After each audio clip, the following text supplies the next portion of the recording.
sorry that you couldn't be with us, Jean-Mi. I'm sure you're sorry. I'm sure you're as sorry as we are.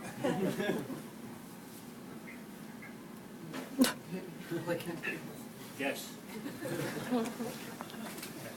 He's stuck on a train somewhere.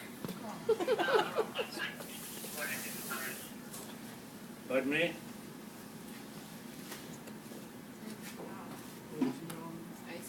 Okay, we'll just let it listen as you can. Life, of course, is a long series of changes and new beginnings and unanticipated happenings, as we've seen this weekend. We'll just make the best out of it and go on from there.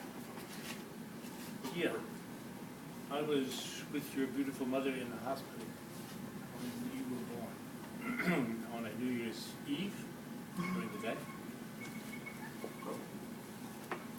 And already then you were a very quick and vivacious young girl, very determined, almost as if you wanted to get out on your own as soon as possible. Because I remember the doctor saying something like, wow, that was fast. And we have a beautiful baby girl, he said. So it happened very quickly. And you also developed very quickly. It wasn't, you were very young when you began to crawl and were up walking before your older brother. You were also climbing in and out of your crib at a very early age and getting into everything. You were a Capricorn. And your mother and I saw the traits, the goat-like traits of a Capricorn in you from the very start.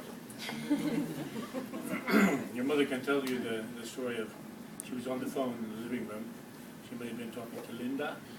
And when she came back out to the living room, she found you at the age of 9 months, high overhead. You had climbed all the way up the stairs on the outside of the railing, and you were standing with your feet planted on one step, holding onto the railing, as if you were going to do a backflip off the top step.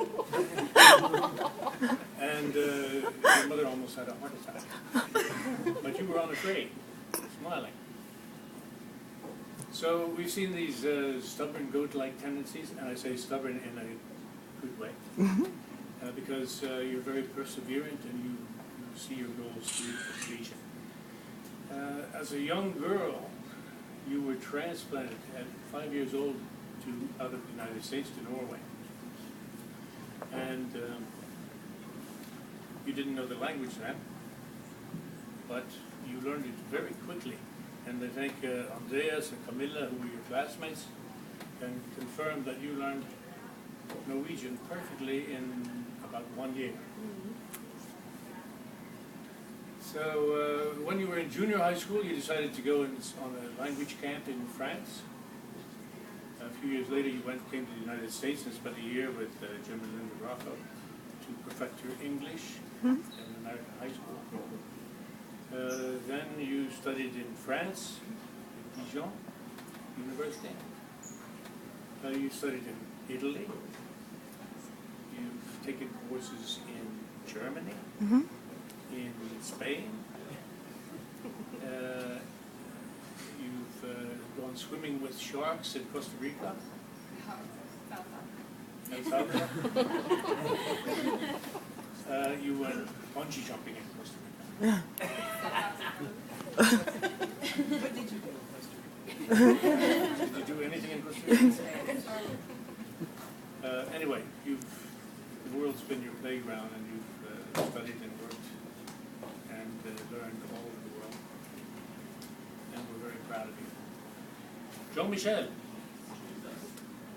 I guess he's not here.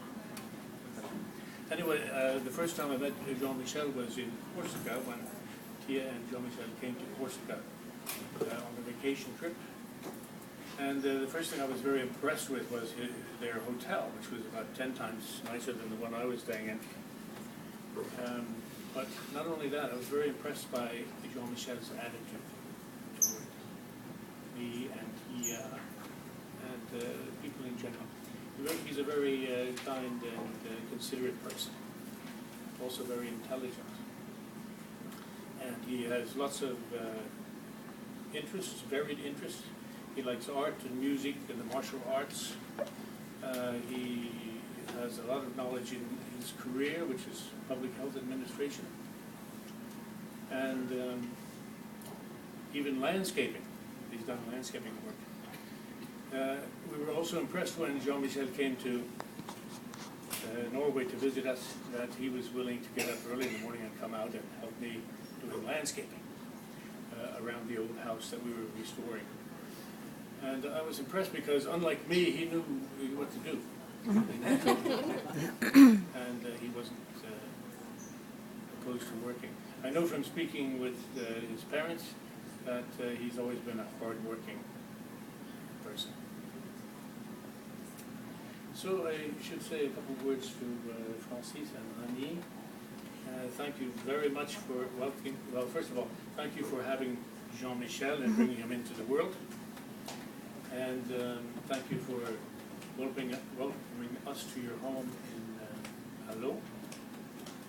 A-L-L-A-U-C-H, pronounced Allauch. It's a little beautiful medieval village on the outskirts of Marseille in southern France. Very nice. Thank you for welcoming us to your home and for the fine food and your hospitality. We hope to see you in Norway soon.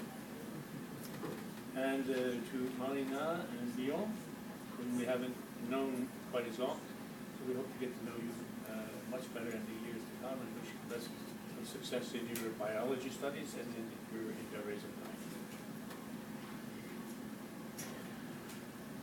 Yes, so I think it's time to stand and take our glass. And I propose a toast to Tia and Jean-Michel for a long and happy life. Skål. Skål.